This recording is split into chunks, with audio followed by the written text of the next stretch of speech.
आरक्षण के समर्थन में है। अगर आरक्षण का इतिहास देखो तो हमको पता चलता है आरक्षण की जो idea of reservation Jyotirao Phule ने बनाई। ब्रीफ में बताता हूं, संक्षिप्त में बताता हूं। Idea of reservation Jyotirao Phule ने बताई। 26 जुलाई 1902 को शाहू महाराज ने अमल में लाया। सातारा से ब्राह्मण गया, विरोध किया। बाल गंगाधर तिलक कांग्रेस का सबसे बड़ा नेता था, उसने आरक्षण का विरोध किया। 1918 को विधिमंडल में आरक्षण का मामला आया तो बाल गंगाधर तिलक ने तेली तंबोली कुनभटो को विधिमंडल में जाकर क्या हल चलाना है ऐसा कहकर विधिमंडल के आरक्षण का विरोध किया। तिलक का मृत्यु होते ही गांधी जी कांग्रेस के नेता बने। जब साइमन कमीशन आया तो गांधी ने विधिमंडल के रिप्रेजेंटेशन का विरोध किया। ये बात राउंड टेबल कॉन्फ्रेंस में जब बाबा साहब अम्बेडकर ने खुलकर रिप्रेजेंटेशन की मांग की तो गांधी जी को खुलकर आना पड़ा और पता चला ये रिप्रेजेंटेशन के विरोधी है।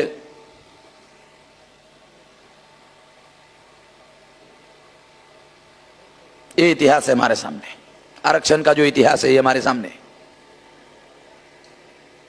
और जब संविधान सभा में मामला आया, कांग्रेस ने संविधान सभा में बैकवर्ड क्लासेस के लोगों को रिप्रेजेंटेशन ही नहीं दिया।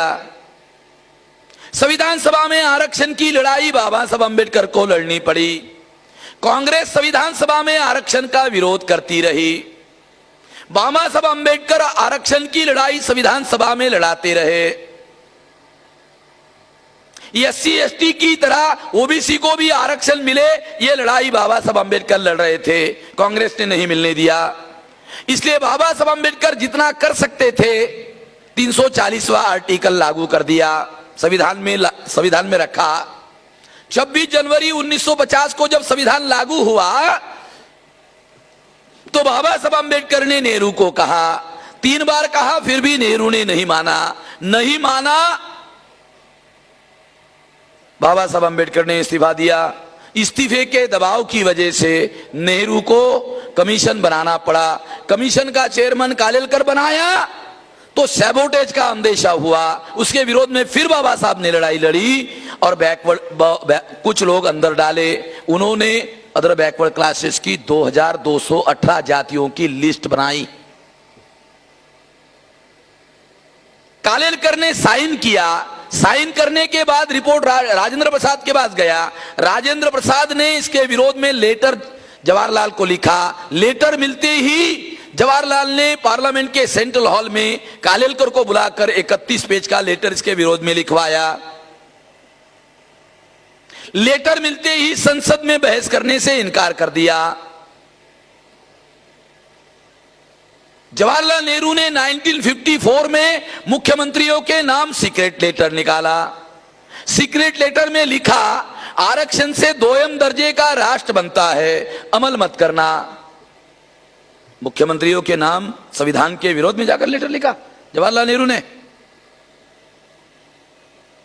जब 77 में जनता पार्टी की सरकार आई, चरण सिंह होम मिनिस्टर बने, उप प्रधान बने, तो अन्याय अत्याचार दलितों पर बढ़ गए हैं ऐसा प्रोपेगेंडा पार्लियामेंट में कांग्रेस ने किया और चरण सिंह पर दबाव डाला इस्तीफे के लिए।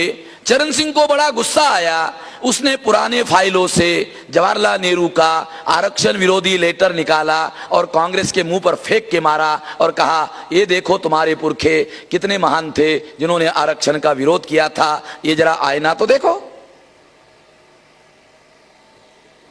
1954 में जवाहरलाल नेहरू ने कांग्रेस पार्टी के उस समय के बड़े नेता सरदार स्वर्ण सिंह की अध्यक्षता में संविधान के समीक्षा की कमेटी बनाई। संविधान की समीक्षा का अटल बिहारी का निर्णय जवाहरलाल नेहरू के निर्णय से प्रेरित है। अटल बिहारी से ज्यादा जवाहरलाल खतरनाक था। इतिहास है भाई, लिखी हुई बातें बता रहा हूं, दस्तावेज बता रहा हूं।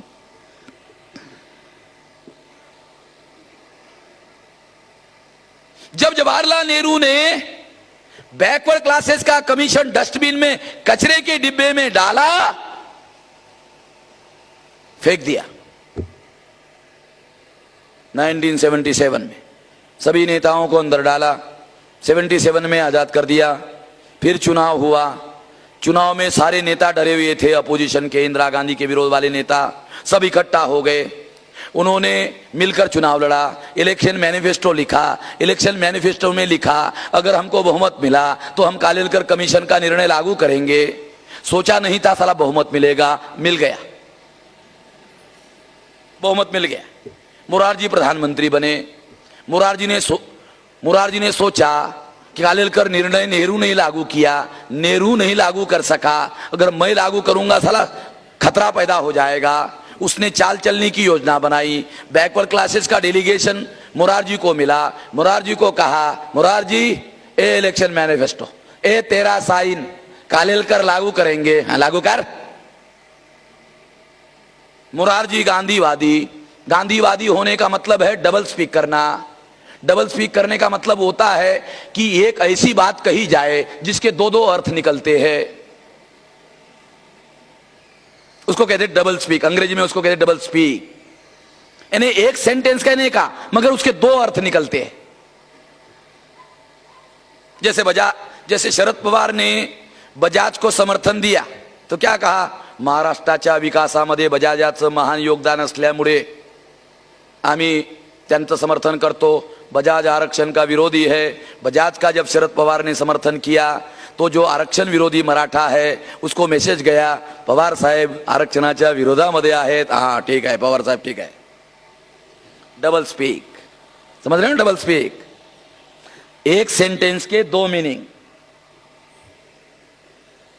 उसको कहते हैं डबल स्पीक। राजनीति है, बहुत सीखना पड़ेगा, बहुत ज्यादा सीखना पड़ेगा। गांधी जी ने कांग्रेस के लोगों को बहुत सिखाया।